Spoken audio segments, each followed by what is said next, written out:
ಸಿನೋ big finally ಮೂರನೇ ಸುದ್ದಿ.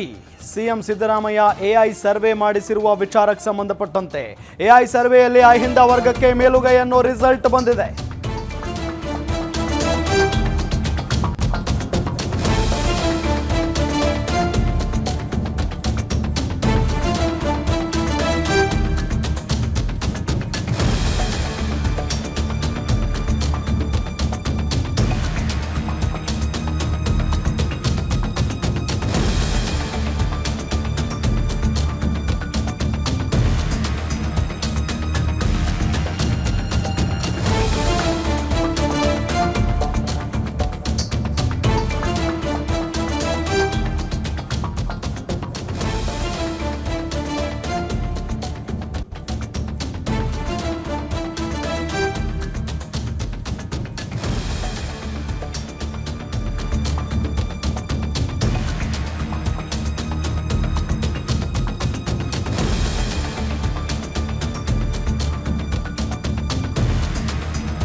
CM Siddaramaiah AI survey ಮಾಡಿಸಿರುವ ವಿಚಾರಕ್ಕೆ ಸಂಬಂಧಪಟ್ಟಂತೆ ಎಐ ಸರ್ವೆಯಲ್ಲಿ ಅಹಿಂದ ವರ್ಗವೇ ಮೇಲುಗೈ ಅನ್ನೋ ರಿಸಲ್ಟ್ ಬಂದಿದೆ.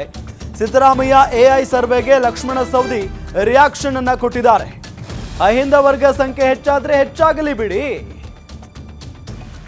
ಕ್ಷೇತ್ರದ ಜನರ ಬಗ್ಗೆ ಶಾಸಕರಿಗೆ ಮಾಹಿತಿ ಇರುತ್ತೆ. ನೋಡಿ, ಸಿದ್ದರಾಮಯ್ಯ ಎಐ ಸರ್ವೆಗೆ ಲಕ್ಷ್ಮಣ ಸವದಿ ಈ ರೀತಿಯಾಗಿ ರಿಯಾಕ್ಷನ್ ಕೊಟ್ಟಿರೋದು. ಎಲ್ಲ ಶಾಸಕರಿಗೂ ವರದಿಯ ಪ್ರತಿಯನ್ನ ಕೊಡಬೇಕು. ನನ್ನ ಕ್ಷೇತ್ರದಲ್ಲಿ ನಾನು ಜಾತಿ ಸರ್ವೆ ಮಾಡಿಸಿಟ್ಟುಕೊಂಡಿದ್ದೇನೆ. ನನಗೆ ನನ್ನ ಕ್ಷೇತ್ರದಲ್ಲಿ ಜನರ ಜಾತಿ ಬಗ್ಗೆ ಎಲ್ಲ ಮಾಹಿತಿ ಇದೆ. ಪ್ರಸಂಗ ಬಂದರೆ ಎಲ್ಲ ಸೋತ ಅಭ್ಯರ್ಥಿಗಳಿಗೂ ಒಂದು ಪ್ರತಿ ಕೊಡಿ. ವರದಿ ಸರಿ ತಪ್ಪು ಅಂತ ಗಾಳಿಯಲ್ಲಿ ಗುಂಡು ಹೊಡೆಯೋ ಚರ್ಚೆ ಆಗ್ತಾ ಇದೆ. ನಮಗೆ ಎಲ್ಲ ಸಮುದಾಯದ ಜನನೂ ಕೂಡ ಬೇಕು. ಅಹಿಂದ ಮತಗಳ ಸಂಖ್ಯೆ ಹೆಚ್ಚಾದ್ರೆ ಆಗಲಿ, ನಾವು ಮತ್ತೊಬ್ಬರಿಗೆ ಅನ್ಯಾಯ ಆಗಬಾರ್ದು ಅಂತ ಹೇಳೋರು. ಗ್ಯಾರಂಟಿ ನ್ಯೂಸ್ಗೆ ಶಾಸಕ ಲಕ್ಷ್ಮಣ ಸವದಿ ಹೇಳಿಕೆಯನ್ನ ಕೊಟ್ಟಿದ್ದಾರೆ.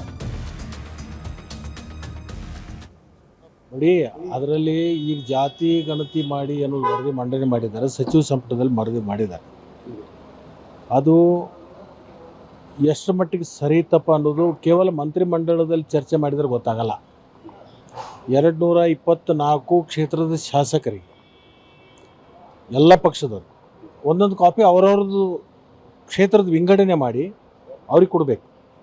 ಈಗ ನಾನು ಅತನಿದು ಯಾವ ಮಂತ್ರಿಗಳಿಗೆ ಗೊತ್ತಾಗಲ್ಲ, ಅದು ನನಗೆ ಗೊತ್ತಾಗುತ್ತೆ. ಯಾವ ಸಮುದಾಯ ಎಷ್ಟಿದೆ ಅನ್ನೋದು ನಾನು ಭಾಳ ದಿವಸದಿಂದಲೇ ಜಾತಿ ಸರ್ವೆ ಪ್ರೈವೇಟ್ ಸರ್ವೆ ಮಾಡಿಸ್ಕೊಂಡು ಇಟ್ಕೊಂಡಿದ್ದೆ. ಯಾವ್ಯಾವ ಜಾತಿದು ಎಷ್ಟೆಷ್ಟು ಜನಸಂಖ್ಯೆ ಅನ್ನೋದು ನನಗೆ ಗೊತ್ತಿದೆ. ಈ ವರದಿ ನಮಗೊಂದು ನಮ್ಮ ಕ್ಷೇತ್ರಕ್ಕೆ ಸಂಬಂಧಪಟ್ಟದ್ದು ನಮಗೆ ಬಂದುಬಿಟ್ರೆ ಅದಕ್ಕೆ ನಾವು ಟ್ಯಾಲಿ ಮಾಡ್ತೀವಿ. ಸರಿನೋ ತಪ್ಪು ಅಂತ ಅವಾಗ ಹೇಳ್ಬೋದು. ಈ ಸುಮ್ಮನೆ ಅದು ಎಲ್ಲರೂ ಗಾಳಿಯಲ್ಲಿ ಗುಂಡು ಹೊಡಿತಾ ಇದ್ದಾರೆ. ಕೆಲವೊಬ್ಬರು ಸರಿ ಅಂತಾರೆ, ಕೆಲವೊಬ್ರು ತಪ್ಪು ಅಂತಾರೆ. ಅನಾವಶ್ಯಕವಾಗಿ ಒಂದು ಕೋಮಿನ ಮೇಲೆ ಇನ್ನೊಂದು ಕೋಮ ಎತ್ತಿ ಕಟ್ಟುವಂಥದ್ದು ನಮ್ಮ ಕಡೆಯಿಂದ ಆಗಬಾರ್ದು ಅನ್ನೋದು ನಮ್ಮ ಅಭಿಪ್ರಾಯ. ನನ್ನ ಕ್ಷೇತ್ರಕ್ಕೆ ಸಂಬಂಧಪಟ್ಟಂಥ ಆ ವರದಿಯನ್ನು ವಿಂಗಡಣೆ ಮಾಡಿ ನನಗೆ ಕೊಟ್ಟರೆ ಅದು ಸರಿನೋ ತಪ್ಪು ಅಂತ ಅದನ್ನು ಅಧ್ಯಯನ ಮಾಡಿ ನಾನು ಹೇಳ್ತೀನಿ. ಈಗ ಹೆಂಗೆ ಹೇಳೋಕ್ಕಾಗುತ್ತೆ? ನೋಡ್ರಿ, 25 ವರ್ಷದಿಂದ ಯಾರು ಏನು ಅನ್ನೋದು ನಮ್ಗೆ ಗೊತ್ತಿರ್ತದೆ. ನೀನು ಬಂದು ಕೂಡಲೇ ನೀನು ಯಾರು ಸಮಾಜದವ ಅಂತ ಹೇಳೋಕ್ಕಾಗುತ್ತೆ. ಹಾಗೆ ಆಯಾ ಕ್ಷೇತ್ರದ ಶಾಸಕರಿಗೆ ಗೊತ್ತಾಗುತ್ತೆ ಹೊರತು ಬೇರೆದವ್ರಿಗೆ ಗೊತ್ತಾಗಲ್ಲ. ಪ್ರಸಂಗ ಬಂದರೆ ಯಾರು ಸೋತಿರ್ತಕ್ಕಂಥ ಅಭ್ಯರ್ಥಿಗಳಿರ್ತಾರಲ್ಲ ಅವರಿಗೆ ಒಂದು ಕಾಪಿ ಕುಡಿಬೇಕಾದ್ರೆ 500 ಜನರದ ಅಭಿಪ್ರಾಯ ತೊಗೊಂಡು ಆಮೇಲೆ ತೀರ್ಮಾನಕ್ಕೆ ಬರೋದು ಒಳ್ಳೇದು ಅಂತ ನನ್ನ ಅಭಿಪ್ರಾಯ. ಅದು ಅಹಿಂದನೂ ಅಲ್ಲ, ಯಾವುದೂ ಅಲ್ಲ ರೀ. ನಮಗೆಲ್ಲರೂ ಬೇಕು, ಬರೀ ಅಹಿಂದ ಅಟ್ಟ ಬೇಕನು? ಲಿಂಗಾಯತರು ಬೇಕು, ಒಕ್ಕಲಿಗರು ಬೇಕು, ಅಹಿಂದನೂ ಬೇಕು. ರಾಜಕಾರಣದಲ್ಲಿ ಎಲ್ಲ ಸಮುದಾಯದ ಮತಗಳು ಬಂದಾಗ ಆಯ್ಕೆ ಆಗುತ್ತೆ. ಕೇವಲ ಒಂದು ಸಮುದಾಯದ ಮೇಲೆ ನಮ್ಮ ಆಯ್ಕೆ ಆಗೋಕ್ಕಾಗಲ್ಲ.